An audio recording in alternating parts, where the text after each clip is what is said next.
Dating is a taboo in most South Asian countries, and the religiously conservative Pakistan is no exception. No wonder all dating apps are banned in the country. But marriage is a holy tradition that every girl has to abide.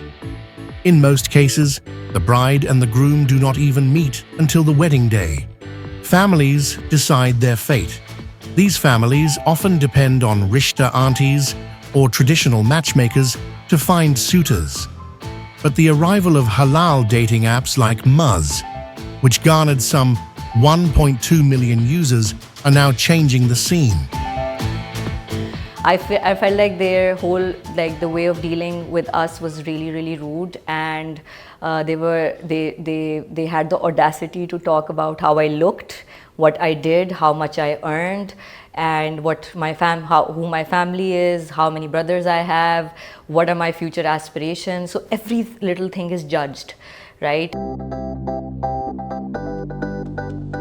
More than 80% of Pakistanis have arranged marriages, according to a survey by Gallup and Gilani, Pakistan, where families decide the union, sometimes settling an engagement without the bride and the groom even meeting. Girls who get enlisted by families to professional Rishta Aunties to help find a suitable family are often polished up and presented like a gift item to the families of potential suitors, an experience most girls term as disrespectful to them. So they give you all these sorts of tick marks that they say before you meet a family, that okay, don't say this to them, don't say this to them, don't tell them that your hobbies are probably hiking or taking pictures, right? Tell them that your hobbies are cleaning or cooking and stuff like that. So it's it makes you sort of a very inauthentic person, like you're just not being yourself, you're being this version that they want you to be.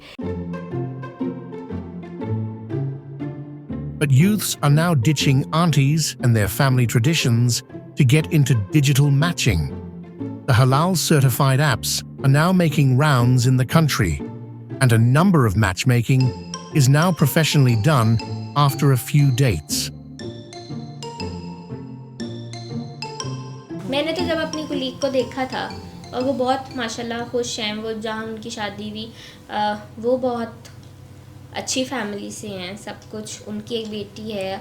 और जब मैंने उनको देखा ना कि उनकी life अल्हम्दुलिल्लाह अच्छी जा रही है, तो फिर मैंने कहा कि ये जहाँ रिश्ता आंटी को इतना टाइम ट्राई कर लिया आपने 4-5 साल, वहाँ ये वाला भी ट्राई करके देख लेते हैं। Some of the apps even provide a chaperone option, which provides a weekly transcript of sent and received messages to a chosen relative, satisfying families wary of their son or daughter connecting with strangers. Despite all this, the largely conservative Pakistanis still see dating as a dishonorable act. The first attraction ये होता है, dating app के through मिली है भाभी। अच्छा, तो लड़कों की मेंटालिटी तो हमारे सबसे पहले हमने सबसे गंदा ही सोचना है, सबसे बिलो बेल्ट है ना, ये लड़कों की सोच है कि उन्होंने सबसे पहले गंदा सोचना है सबसे, तो हम इसलिए किसी को बताते नहीं हैं। But traditions are hard to die, even if it is regressive. The halal matchmaking apps are just blooming, and families are still in the offices of Rishta Aunties. To pick up the digital pace, some of the aunties have started sleek websites and WhatsApp groups for client communication. Usually in between families proposals done होते थे और वो parents की या grand parents की अपनी मर्ज़ी से होते थे। With the passage of time जब कुछ proposal matching में problem हुई तो they asked the help of those Rishta Aunties who used to go door to door with pictures and all, and they took help of those. But in recent time, the things have changed quite a bit. There is a revolutionary change, that is the WhatsApp. We are not, going door to door, or we are not going to their houses. We do everything on our mobile, and it's online, and we are connected globally. Despite using apps like WhatsApp for matchmaking in Pakistan, Azam expresses her immense disdain for dating apps, no matter how halal they claim themselves to be. देखिए, I just reject it. We have to get married, and that is, the instruction of our religion. And I have come into this profession because of this, to guide people, to help them out, and to reject this dating and sari raat khul ke baat. No, I just don't like it.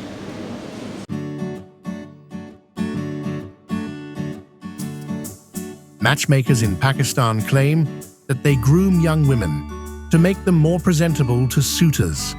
Matchmakers like Mushkin Ali, who runs a website for brides and grooms, say they teach young women how to walk, talk, and dress to best correspond to the wishes of their future in-laws.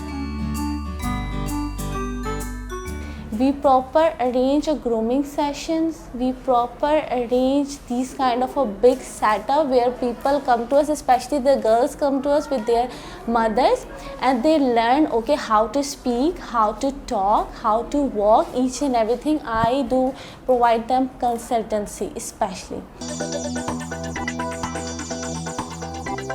For Aisha Sawari, a Pakistani feminist author, the matchmaking process in her country is about exercising control over daughters-in-law. She stresses the need to find a common ground, wherein the needs of the largely conservative families are respected and the demands of the young generation are accommodated. So dating apps are not necessarily the best alternate to a culture that needs to progress. What I would say that we need to find a good middle ground where the respect is equal on both sides, and there's no sort of sense of demeaning another human being just because they look a certain way or they're from a particular race or even a religion for that matter. Amidst the wave of modernization and changes in traditional matchmaking, Pakistani families and would-be brides and grooms are trying to find a common ground. Apart from the possibility of knowing their spouse better before marriage, the apps also highlight the dangers of potential fraud through fake profiles and lies. Amidst this sea change, Pakistan's youth hope that they can find their one true love through halal marriage apps.